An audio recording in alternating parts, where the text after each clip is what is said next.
Hey everyone, welcome.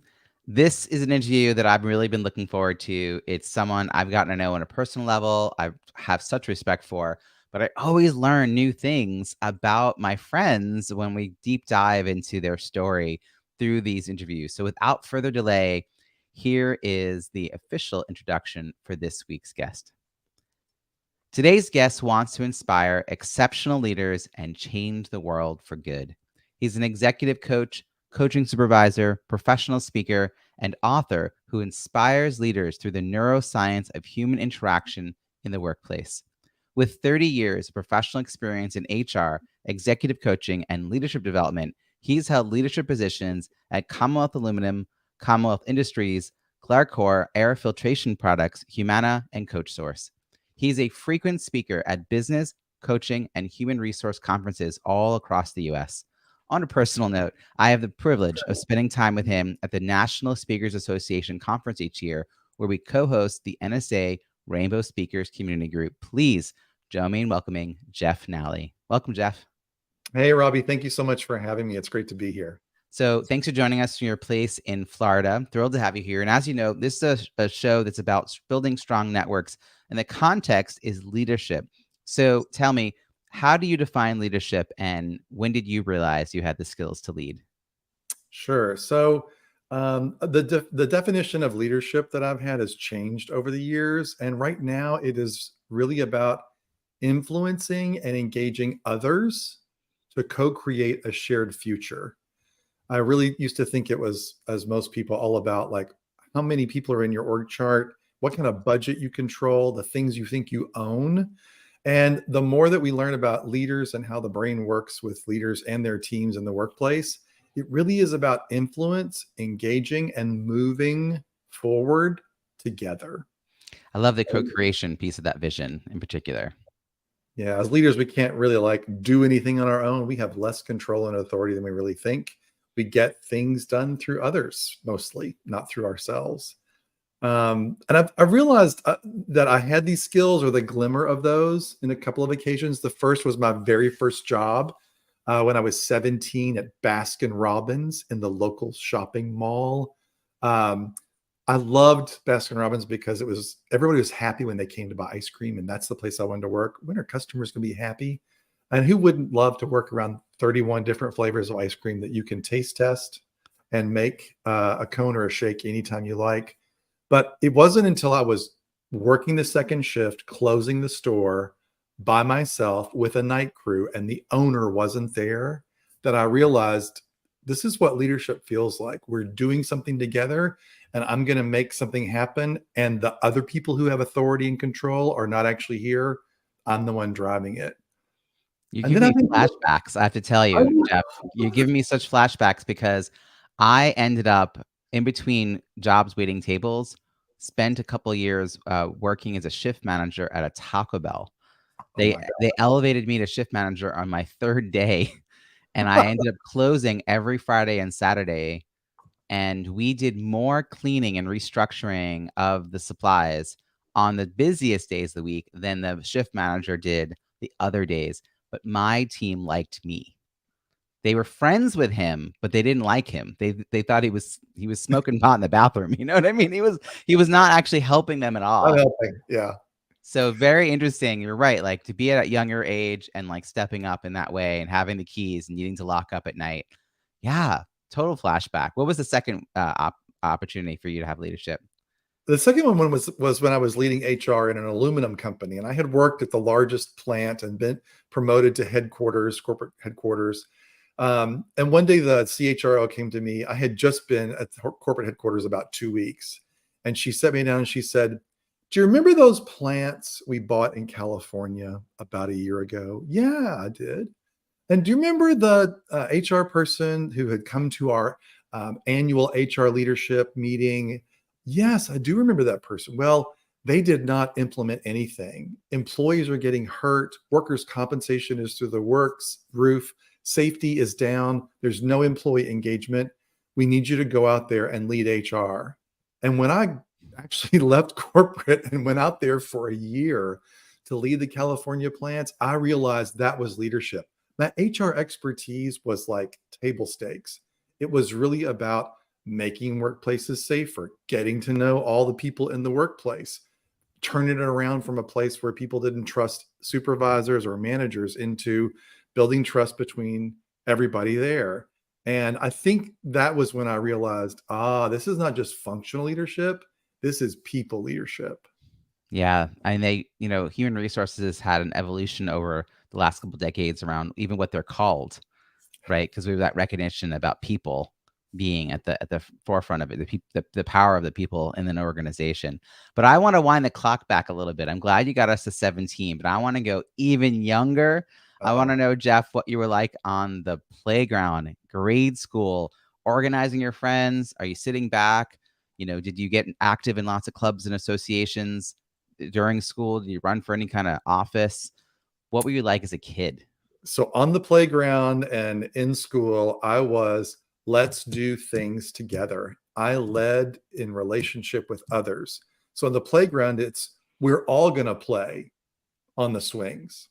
And in school and college, it was, I want to belong to associations and groups where we do things together. So I was a member of the a cappella chorale. I was a social chairman for my local independent fraternity in college. So I was always about gathering people together, connecting people, and I was not going to lead by myself or alone, and nothing was going to be just my ideas. Oh, I had plenty of ideas, but I wanted to carry them out with others around me. Yeah.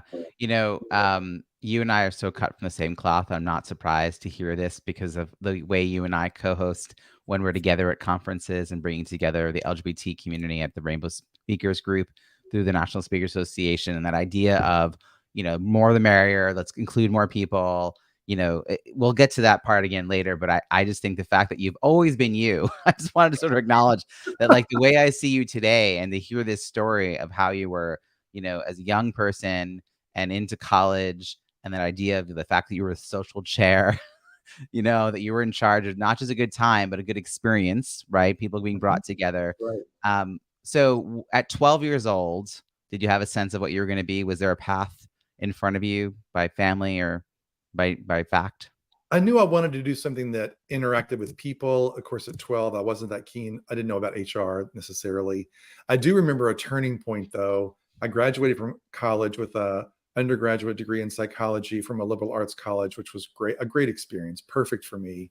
And at my graduation party that my parents held, my a real close family friend who was a leader in industry and a CEO of manufacturing sat me down and said, "So, what are you going to do with your degree?" And I said, "Well, all my colleagues went into theology and ministry with their psych degrees. I think I want to do something in this new profession that's called human resources." And he looked at me and he said, "That's personnel. That's a profession for women and secretaries. You don't want to do that." I immediately felt this rage come up inside of me because I'm like, I don't know much about that field yet, but that is not true. And that's not what I'm going to do. Right. And I think that was the first glimmer of, I want to lead people and be in a people profession.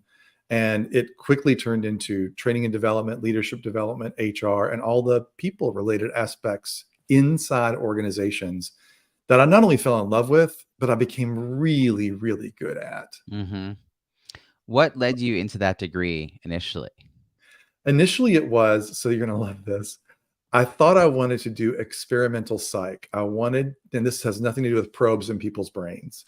I wanted to go into psychology to do market research and survey research that organizations and companies could use to help with their marketing and their brands. And I actually did a little bit of that in graduate school, but I turned all of that toward, I want to know and understand primary research, especially how the brain works, so that I can apply those findings inside the workplace so we can be better as we work together. It's really neat to see how your passion for neuroscience and how it helps us be better in the workplace kind of has a through line even back to your decision on what degree you wanted to be part of. And you didn't even necessarily know what was possible in the field. The field evolved a lot and changed since then. new opportunities were going to constantly arise. But you already had that, like, I want to know how people think. Now, I will tell you my corollary story here. I live near a mall in the middle of suburbia, and I would sit and I'd stand outside of like the JC Penney, and I would see, depending on where the benches were and the potted plants were, determined, like, our nature is to go right out of a store and to not go across. But sometimes they would shift things so that more people would go across, and that was when Macy's was having a sale. And so, like, we are just lemmings, we're just moving through life. So I focused more on sociology. I had started with a political science degree, ended up getting both. But I love seeing how groups and communities kind of work together. And so an organization. So you and I are coming out this like slightly different, but there's a way in which we're both just trying to figure out what makes people do better. Exactly. And now I have to tell you this short story. So before I actually decided to apply at Baskin Robbins, I went to the local mall and I sat on the benches, and I didn't watch the plants. I watched the people working and the faces of customers as they came in or out. Wow. Who's having a good time at work? Are people happy when they come in or leave as customers? What are people doing when they work together inside that store? A lot of the clothing stores, everybody was walking around individually, holding clothes, doing things by themselves. And I was like, that's not for me. But when I sat outside the Baskin Robbins and I watched people come and go, and I watched the people behind the counter working together, I'm like, I know it's going to mean that I have to wear a shirt that is orange, pink, and purple stripes, and I'm going to be covered in hot fudge all day. That's the place I want to work. I love this. I worked at a Friendlies, and I started. Did you really? Yeah, it was my first job in college. I started at a Friendlies in the kitchen because I was afraid of waiting tables. I'd never done it, and so I didn't even ask for that role. I don't know why I thought the kitchen would be easier. Talk about coordinating, and there's grease, and I got really good at that.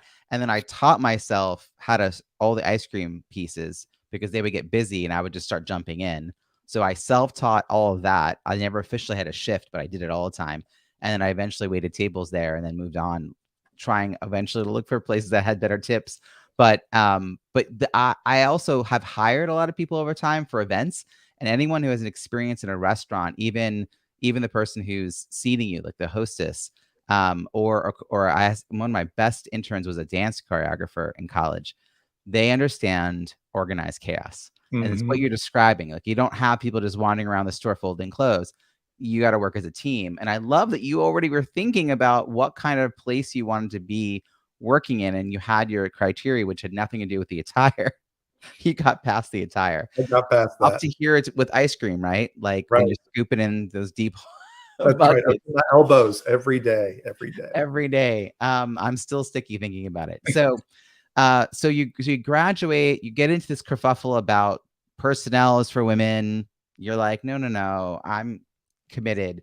Now, one thing I'm wondering is, are you out to yourself or others at that point? Is that part of the factor of how you think about your life? Yes, I came out officially when I was 19, but I have been out to close family and friends for longer than that. So yes, being who I am and where I am is just, it's natural, whether people want it or not. And so I really didn't have to come out. I did have to come out, as you and most of probably your listeners know. Every time I changed jobs or changed companies or went to a different location, you do come out again, right? People need to get to know you regardless of your sexual orientation or your sexuality. But that's a piece that was, really different from most of the places I worked, because I worked in heavy industrial manufacturing, healthcare, insurance, and finance. I mean, these are areas where, at the time that I was working, there weren't a lot of out people, especially at the levels that I worked and led, and in the spaces that I worked with executives. Yeah, I mean, that's really forefront in a lot of ways. It was, and it wasn't as scary for me. It just, over time, it became one of those, this is what I'm going to have to do. And I'm going to have to kind of come out at every place that I go to. And at some places it'll be easy or natural, and other places it might take a while or be different. But I never really hid who I was. And I think that comes through when you meet people. How authentic are they? How vulnerable are they in their conversations? Are they willing to let you in to get to know you? And are you willing to let them in so that you can know them? When you're going for that first role out of college, how did you find it? You didn't have network connections at that point, right? In companies and in HR, you said it was sort of a nascent, it was just getting started in that particular form. How did you find your way in, and what level did you have to start? Right. The first levels were really in not-for-profits, ironically. The first was being the executive director of an AIDS I'm sorry, organization. was that your first job? This was my first job out of grad school. Your first job out of grad school, because you went and got your MBA. Did you go Yeah. right from undergrad to grad? No, no. I actually worked between those places. One in a hospital. I worked in the front office of a lab to get to know how healthcare worked, and because I wanted to work second shift. And I also worked at, all right, wait for it, a cruise dining ship on the Ohio River, like the ones you see outside of Chicago or on Lake Michigan. And I was the reservations manager. So I was in charge of everybody coming on board and who's on and did they pay and how do we prep for them to have a good time. And then the ship went off on its cruise while I stayed on the barge and got ready for the next event. It was like event planning 3 times a day. Yeah. Wow, yeah, it does sound like on steroids in a lot of ways. It was. What led you to decide to get the MBA, and did you feel like it was necessary for the roles you wanted? I felt like I had enough experience knowing what end users and customers and the public wanted from their hospital and their lab and their evening cruise and even their ice cream before they, went to the movies. But I really wanted to understand the basics of how business work. And in that generation and at that time, there were not a lot of HR programs. There were not many masters of HR programs or graduate programs unless they were in research. And so I went to get an MBA because I want to understand what are the basics of business and how do I understand how the basics of the entire organization, not just the pieces I had had experience in. So that was a big step, and it was a really good move at the time. Now there are a lot more options. There's certificates and badges and so many different ways to learn about what you need to learn so that you can do the job or be in the career you want. But at that time, the MBA really served me well. So I'm sort of interested to hear how you felt prepared to be an executive director of a nonprofit just out of school. Like, where did that opportunity come from? Did someone bring it to your attention? Were you Well, seeking out that kind of I think it experience? was, it's so funny because it's sometimes the universe or the centrifugal forces out there, pull you in certain directions. I had gone to graduate school in Atlanta. I had a job lined up at a major telephone and telecommunications company in marketing research. I was ready to do all that. My father had a stroke during my graduation from grad school in Atlanta and took several weeks to recover. He got well enough to move home to Louisville, Kentucky. And I decided, I think this is a real opportunity to go back home and to be with him as he recovers. And the moment I went back to my hometown, the AIDS organization was looking for their very first paid executive director, someone to lead all the people who ran the homeless shelters and would do fundraising and be with the donors, right? And work with government agencies and the Centers for Disease Control, all these entities that were necessary to make running homeless shelters and getting early trial medical care to homeless men and women in the Louisville area a priority. And it was just a great fit. They were looking for somebody like me, the grad school, the undergrad in psych, the jobs I had before, my knowledge of the whole community made a big difference. And that was my very first foray into leading people inside an organization for pay. I'm curious how you felt about the fundraising aspect of that. I loved it. It was great. I loved all aspects of it. We had great staff who ran the homeless shelters, so they knew what they were doing, but we were fundraising and building a second homeless shelter at the same time that I came on. And as someone who is the expert in Schmooze yourself, the whole you only did fundraising and connected with people who were keenly interested in finding out why HIV and AIDS was exploding and what we can do about it. They were people who were already passionate about the the concern and what was happening to human beings in the community. So you didn't have to sell, you just connected with people who were passionate about solving the same problem that you were trying to solve. What year is this? So this is 1991 and 92. Mm-hmm. Yeah.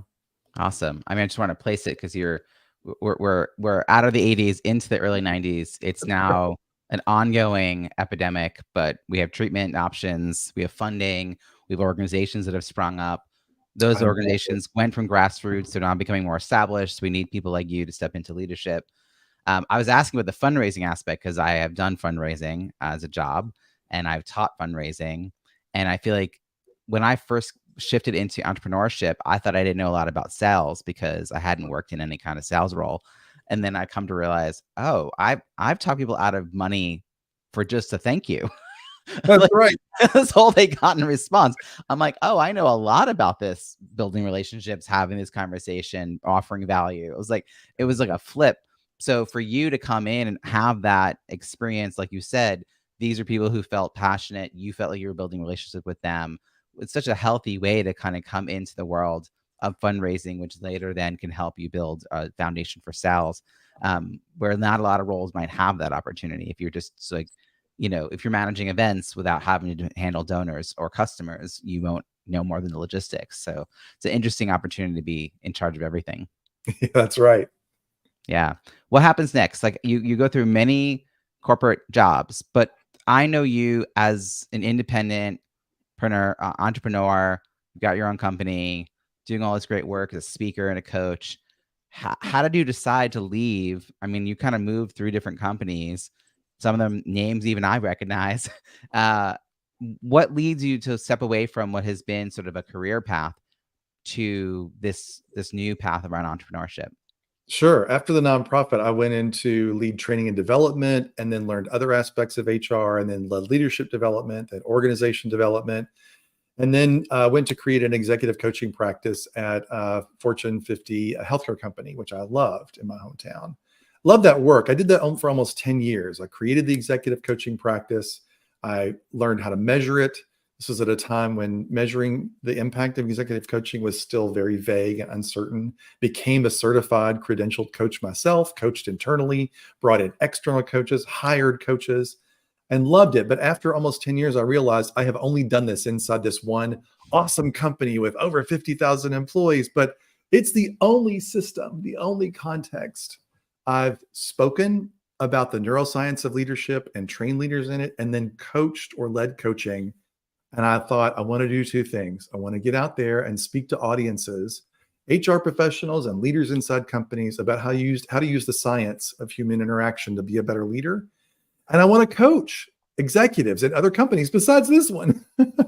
And so it was a pretty easy decision. And so it was easy to start it on my own because those are the two passions I had. And thankfully, those are the two things that clients decided to start paying me for. And I loved it and still love it to this day. When was the shift? What year did you? That was 2015. Oh, so about 8 years ago. Okay. Yeah. Yeah. That's the year that I officially, that's why you and I went to our first National Speaker Association That's that year right. conference. I left my day job at the end of 2014, and like my sort of fledgling side hustle was become more and more a big part of my life.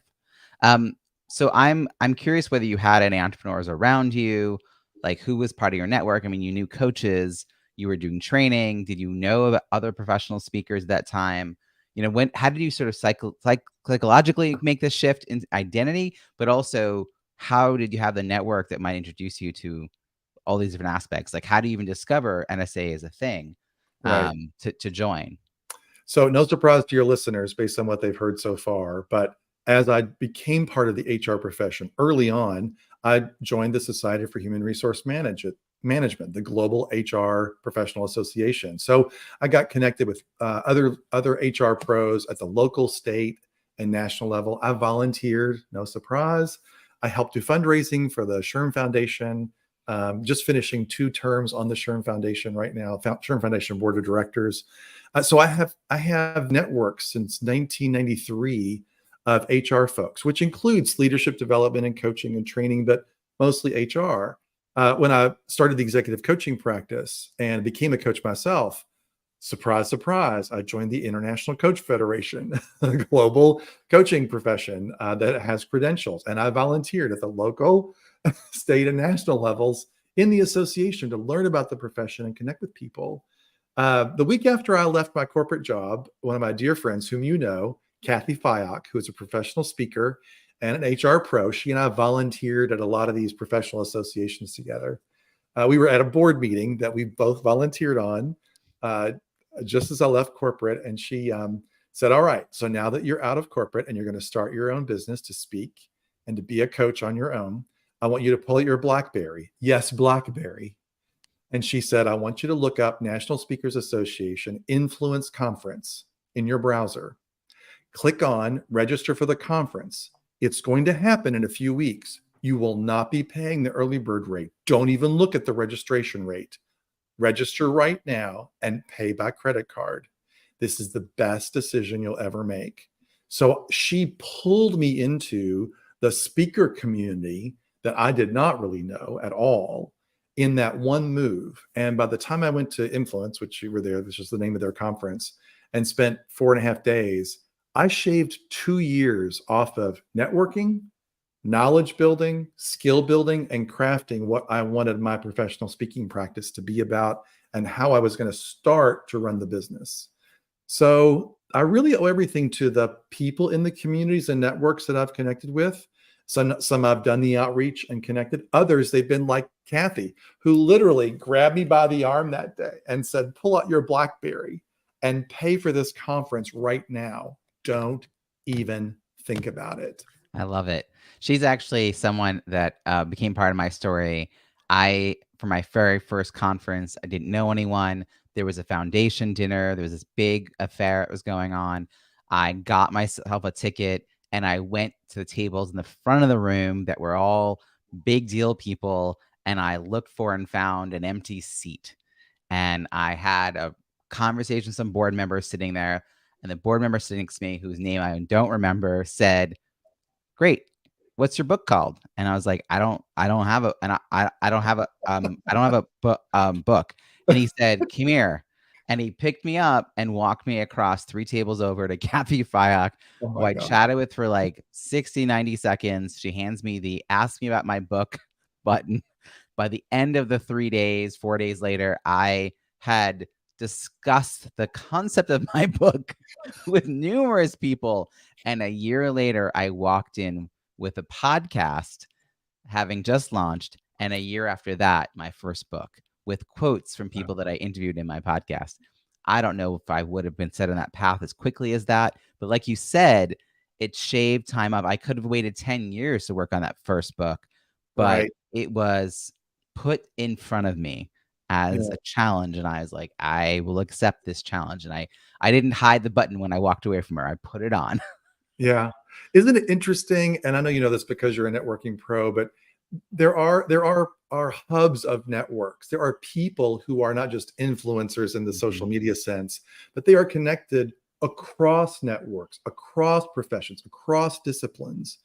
And you know, what they really are is not just an expert who kind of does a lot and might know somebody like on the board that you sat next to introduce you, but folks like Kathy are what has been called they're positive energy influencers. They literally give and receive all the positive reinforcement that our brains need to connect, trust, empathize, and relate to someone. But they're not just a vacuum. They don't just take, they actually give.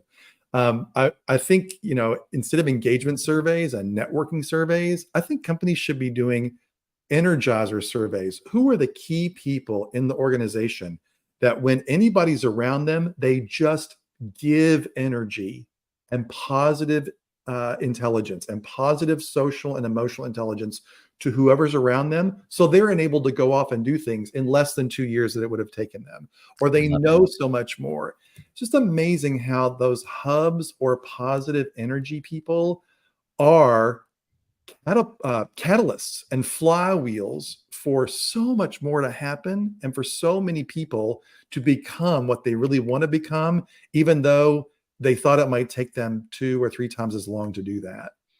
I think when you're thinking about networking your way into a new field or you're trying something out, looking for those people. And by the way, when you said positive influence energizers, I already just did it in my head. I want to reframe it to pie because they're building a bigger pie, which is another motto of They NSA. are.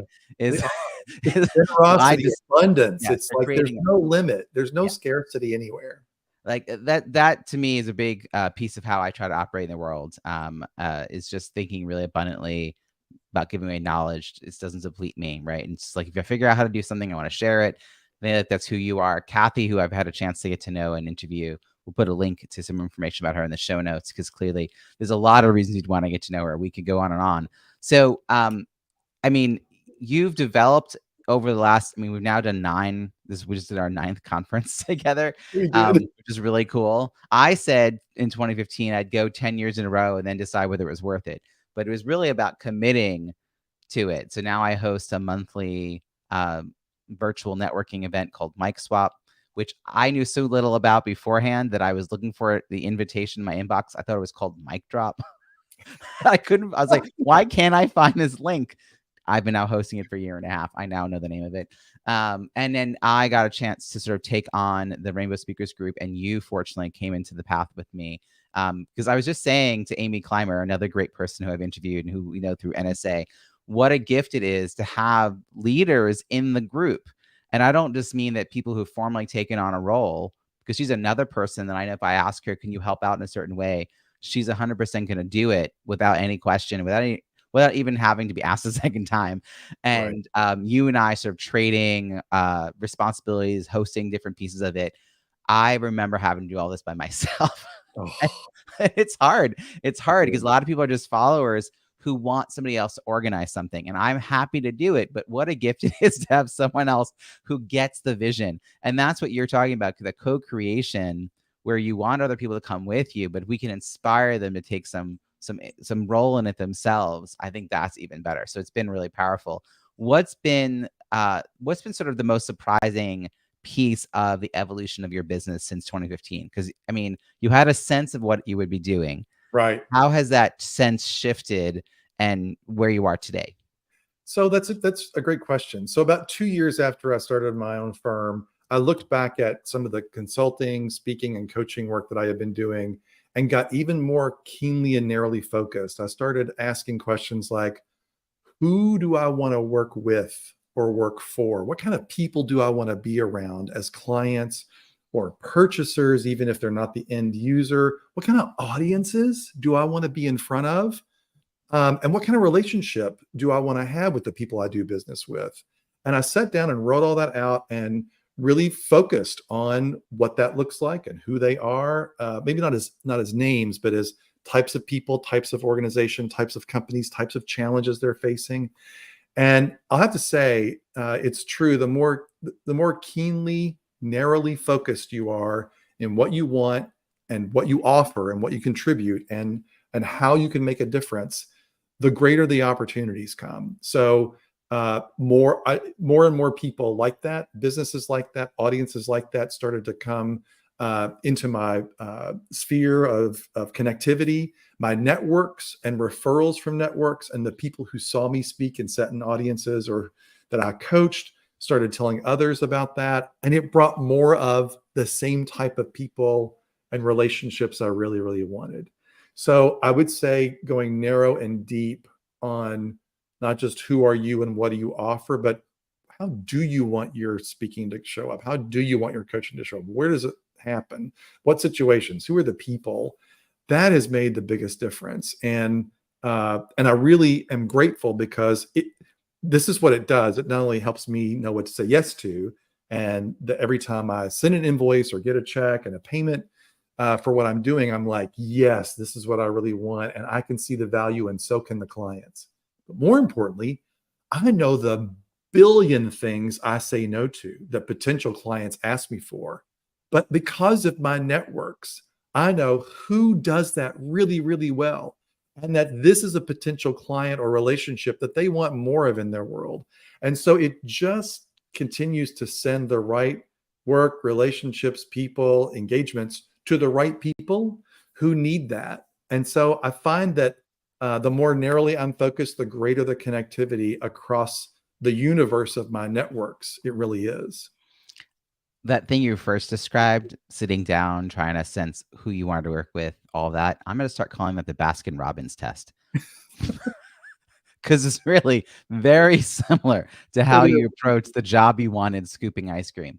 It is. What Yeah. what kind of people you want to work with, what audiences you want to speak in front of, what Yeah. kind of problems people are solving, how do they feel about, like, Yeah, I mean, or even like the customer at Baskin Robbins. All right, so there's 31 flavors.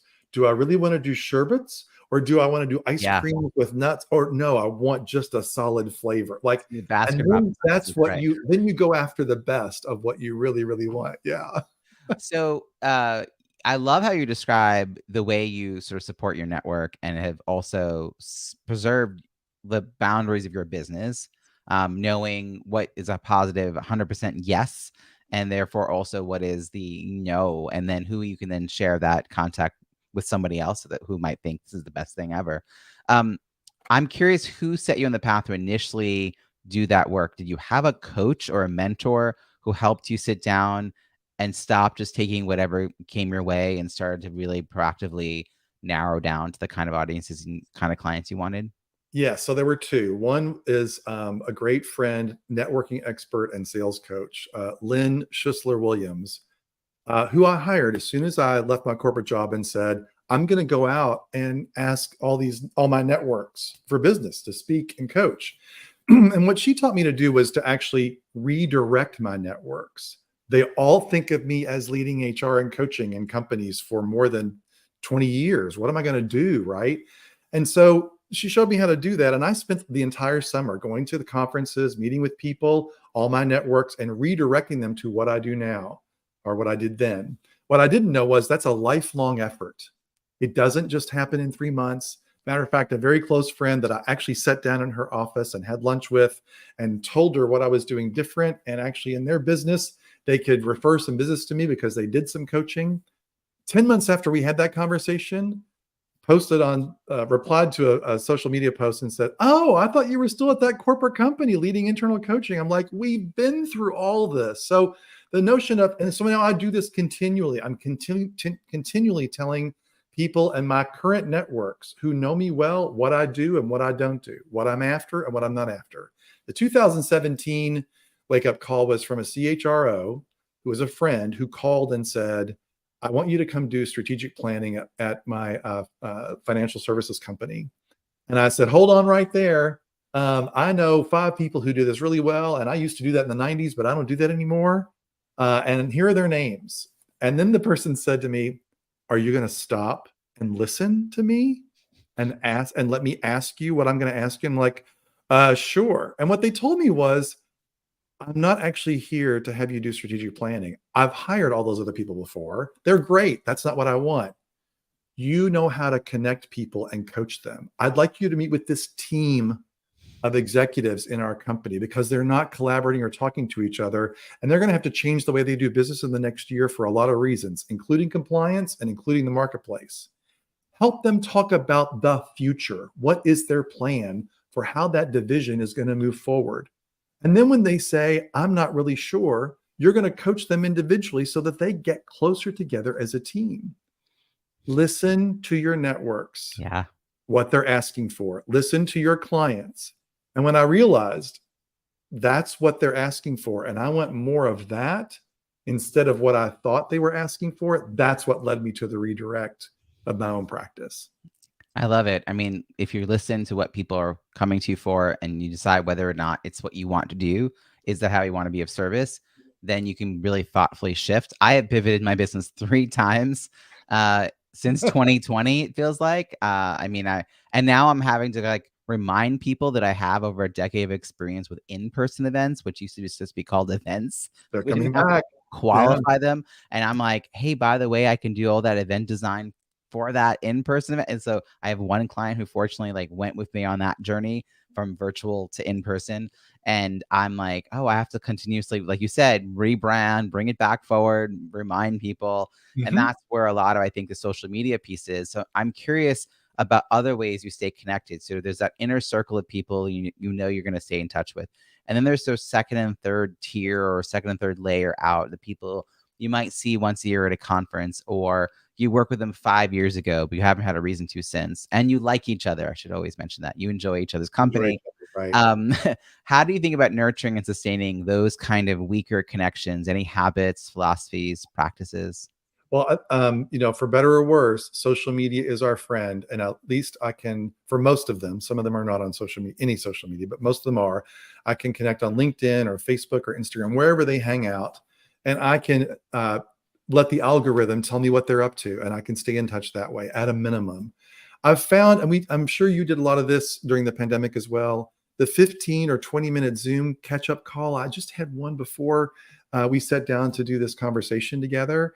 And that really makes a difference, touching base virtually, even if you can't be in person. And then when we can be in person, I've started publishing which conferences I'm going to. And if you're going to be there and we haven't connected, how can we meet for dinner or meet for a drink or catch each other at the same session? I was at the SHRM, Society for Human Resource Management annual conference in Vegas last month. There were 25,000 people there. And there was one person that I hadn't been able to connect with in person. We found a place to meet for 15 minutes before we both went in separate directions across that massive convention center. And that made all the difference. So those little sparks, those little touch points, those, when it's possible, and it's not a stretch for either one of you to make it, but those really can spark and respark your connectivity. And also it helps me redirect their network toward me. What are they doing now that they weren't doing 6 months or a year ago that I need to be refreshed about because they're a different person or their challenges are different? Do you have a CRM or a list of 50 people or an address book that you sort of particularly pay attention to? Not really. I probably pay more attention to people who are actively engaged in the circles that I'm in: executive coaching, coach supervision, authors, speakers, HR pros. And that is like full enough for me and connects me with a lot of people 2 and 3 degrees separated from me. But one of the things I've learned and I'm rethinking is what networks am I not connected to indirectly that I need to be connected to, or they might need me. And so I'm trying to figure out a way to be more intentional and strategic about it. I don't sell to individuals. I'm a business to business kind of bespoke coaching or bespoke keynote. And so I'm rethinking, how do I intentionally connect with other people in networks that are not connected to mine? And it sounds like another way you stay very actively engaged is through volunteering and through leadership roles as volunteer. And so being engaged on not just like, I mean, it sounds like chapter level all the way through national level of many organizations, Right. taking on board roles, like that gives you a lot of time with a group of people. Even after you roll off the board, you're still going to have those relationships. That's right. So that you're going sort of intense for a period of time with a particular group, and then you might cycle that into a different group for a while. And yeah, so it sounds like that definitely helps you. It does. And, when you, at least for me, when I connect with people and we're volunteering together, you do get to see the beliefs and values side of them because they're taking their free time with no pay to commit their time, talent, energy, and treasure to make a difference in something that not only inspires me, but those are the kind of people I want to get to know. And that's how I want to get to know them. What are they passionate about? Where are they trying to make a difference? Whether it's in their daily job or in their volunteer leadership work, what makes them tick and how can we connect together and make those things happen together? All right. I've thoroughly enjoyed this conversation. We're about to get to my favorite wrap-up question. Before we do, here's a quick word from our sponsor. All right, let's just jump right into that next question here. It's a year from now. It is actually pretty close to a year from now. I will see you in person at the next conference, our 10th year going to this conference, the National Speaker Association event.